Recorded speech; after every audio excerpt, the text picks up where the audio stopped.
What? There we go. Okay. Hello, everybody. Apologies for the delay. We're here chatting with Louis Keene, one of our freelancers based in Los Angeles.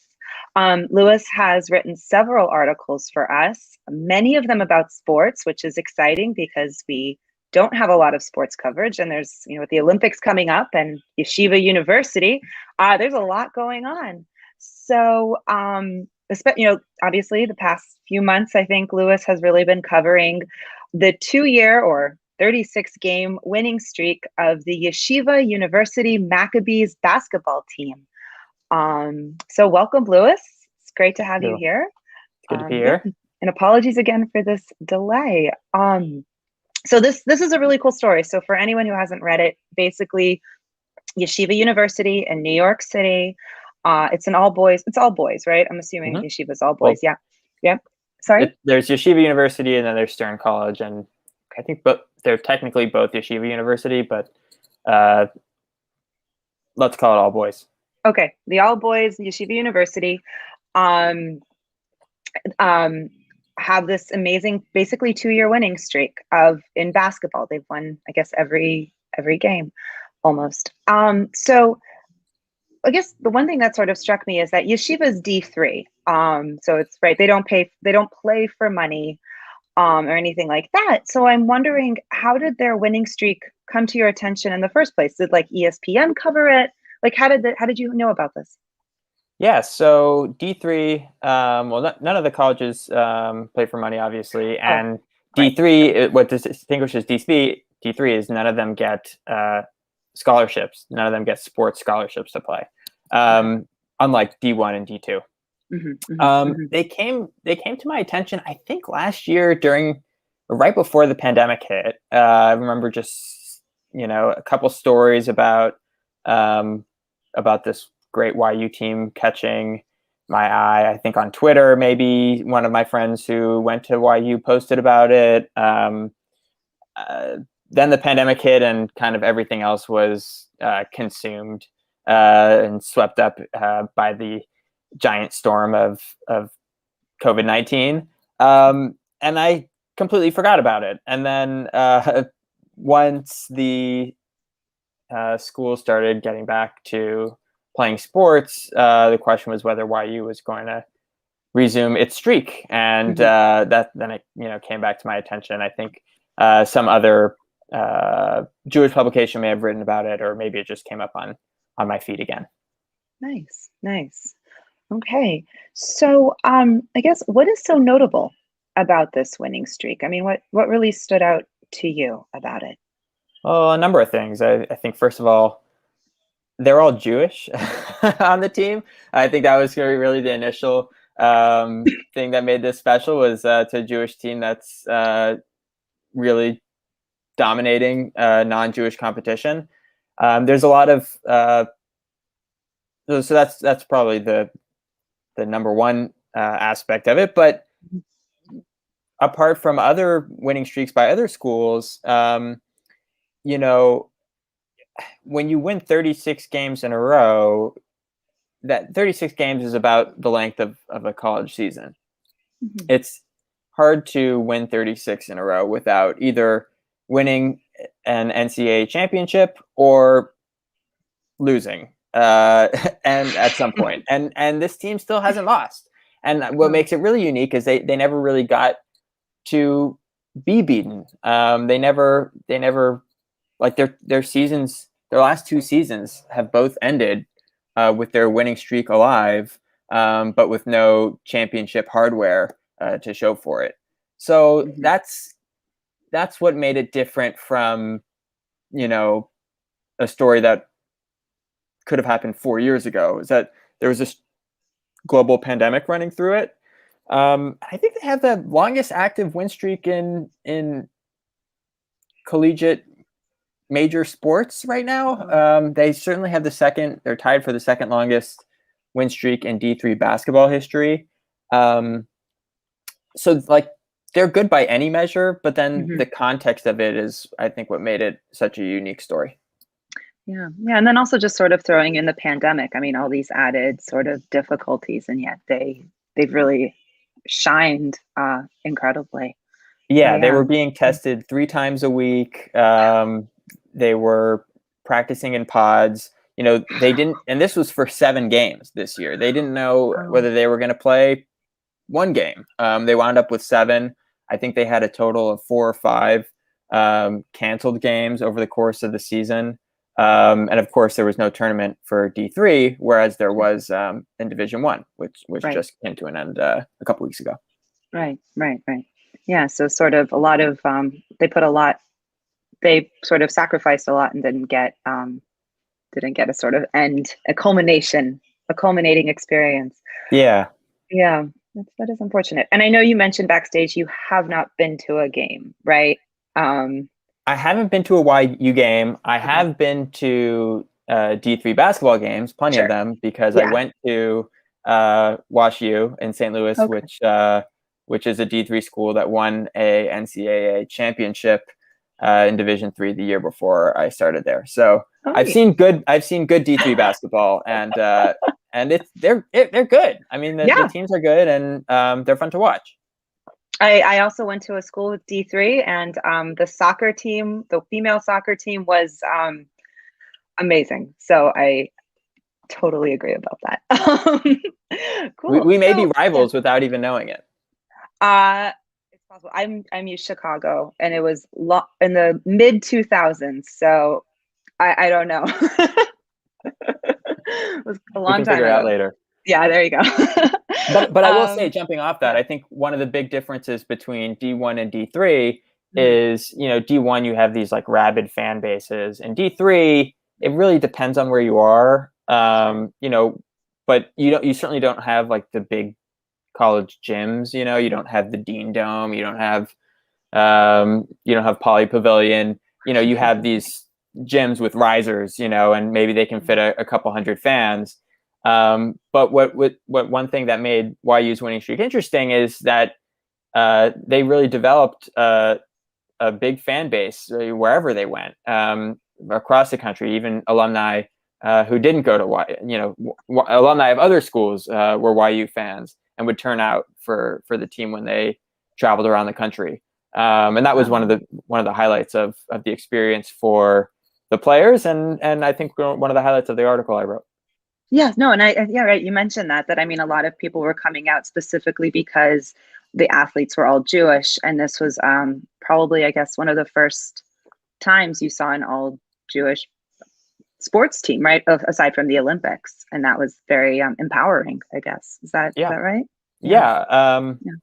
yeah. They talk about how players would, you know, uh, or how fans would come out for birthday parties at the road games. They would have 10 people taking pictures, with the YU players in the background of the pictures, or they would get fan mail from people who lived 4 hours away from the nearest kosher butcher saying, they made them proud to be Jewish, and that's kind of that's pretty special. A way that a sports team can unify a Jewish community across denominations, and across geography in kind of a really optimistic, positive way. There have been a number of incidents and negative experiences that have unified the Jewish community, especially in recent years. There haven't been a ton of positive moments or positive stories that have really brought the community together. And to the extent that there can even be said to be one, American Jewish community, this is one of the things that community might have in common. Yeah. No, for sure, for sure. And I liked what you said, right, about sort of there's been a lot of sad stuff that's united the Jewish community, but this is very, very empowering. Yeah. Yeah, yeah, cool. So I just wanted to ask you just a few questions because the format of your story is super unique. I mean, if most of us most of, generally when we write, we have like a very specific, narrative format, some Mhm. quotes, right, some analysis, etc.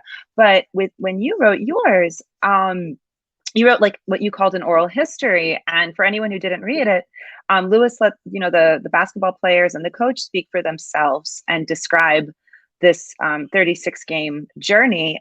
So I was just curious, what inspired you to write the story this particular way? I think a few things. It was necessitated by having so much material and only having so much space. I think Mm-hmm. it was a way to kind of free up space. I didn't think I could tell the whole story beginning to end with, in a typical story length. Mm-hmm. Um, and I think there was a personal investment in the story that went beyond what the usual investment might be, which is that I played sports, not in college, but in high school, and I've been haunted by nostalgia for those high school sports experiences. I played high school baseball, and I'm still close with my friends on that team. And in fact, I actually had a radio show in college where we talked about this. We told those stories of just crazy things that happen on the playground, and you could really speak to each player's personality and how that translated into their aesthetic on the court or on the field or whatever it was. And I wanted there to be something that these players could look back on and that these players could read and say, this is the definitive recollection of our experience that will kind of hold up. And there's one thing to be, published in the New York Post about this great team, and then it's like, oh yeah, even the New York Post covered us. But those stories are snapshots, and I Mm-hmm. wanted something more comprehensive. Mm-hmm. Mm-hmm. And you know, it's nice to get their voices in the story, and you can kind of see the people more so than in a story where you just get three. You're introduced to these three people who you forget about right afterwards, right? Like in a regular article, you're going to read these names, you're going to close the article, you're probably going to forget the names, because you don't really get to. They're not profiles, but the oral history Mm-hmm. kind of allows you to profile them through their, Mm-hmm. through each other. They each describe, Gabe, he's an animal, like we always expect Ryan to make a good play in that situation, or Mm-hmm. Donnie was the leader of the team, and such and such guy, he was the rabbi, like all the camaraderie really comes through in oral history in a way it's hard to accomplish just as a writer, telling it any other way. Sure, right. And like you said, sort of bring these voices out and let them speak for themselves, show sort of the inner workings of the team. And I definitely felt that when I read it. I was, you kind of got to know the players, which was really a lovely touch. So I guess one question is, did you find putting a story together this way at all challenging, or did it come naturally? um It was this was the first one I've done. Hmm. And I read a bunch of oral histories on other websites to see, which ones are, to see how it can be executed well. And I tried to just take what I had learned. But I will say the next one will be easier. I think that the hard thing was being finished with 5,000 words and being like, well, probably can't turn in a 5,000 word thing and expect it to go up that way. And then kind of figuring out which anecdotes I had to part with, um, distinguishing between emphasis and repetition. You Hmm. have like Hmm. three guys saying, oh, it was like a home crowd when we were in Pasadena. And one guy said, it was like homecoming, that's probably repetitive. But then you have one guy saying, all my rabbis were there, all my teachers were there. And then you want to work that in. So Hmm. um, that's maybe that's kind of inside baseball, but it was challenging. But it was challenging for the reasons that I wanted to do the oral history to begin with, which was it enabled me to really put everything in the story and then choose from there rather than cherry picking one quote from each person. Sure, that makes sense. So I guess my final question, and then I'm going to ask you if there's anything you wanted to add, was that, so Yeshiva, like we said, it's D3. So how do you think they would do against D2 or even D1? Would they beat a team, or yeah? I think it depends which team they were playing. I think it would be pretty hard for them to play most D1 teams, just because Sure. those teams they receive much higher levels of training, just in terms of like $1 million athletic facilities, and they're all scholarship athletes who are basically playing the sport full time. Whereas YU players are also handling a dual curricula. These guys are waking up at 6 to practice, and then they go to class from 8 to 5 or whatever it is. Oh, So it's comparing different worlds. I do think some of the players from the YU team could hang, in a D1 or D2 environment, if that was the track that they chose. But I think one of the special aspects of this story is that the team was made up of a bunch of players who chose YU potentially over other programs, so that they could play basketball together, so that they could form this Jewish super team, and and realize this vision of a team that defied stereotypes about Jewish athletics, or Jewish athleticism, and to make a name for themselves among the Jewish people and among the nations. And one thing that really struck me when I was speaking to these teenagers and young adults was how self-conscious they were of their own role as Jewish athletes in kind of the bigger picture. And they really did sense that they were doing something that was that sort of penetrated the Jewish imagination deeper than some Jewish athlete on the Dodgers or the Lakers, and they were much more self-aware of that than they ever were about the win streak, which I found really powerful. That's really lovely. Oh, cool. So as we close out, just if there's anything you think I've forgotten to ask you, or anything you wanted to add. I'll say one other thing, which is the reception to the story has been really fun for me to receive. Oh, cool. A bunch of people emailed me, including one who told me that her husband had played for the YU team in the 1950s. And and that team had been great too. And so I called him up last week, spoke to him he regaled me with stories about playing with Wilt Chamberlain in the Borscht Belt, and how the team would, ride subways to the games because they didn't have a home gym back then. And I wrote it up, and hopefully that article will go up on the Forward website next week. Hopefully. That sounds fascinating. Really cool.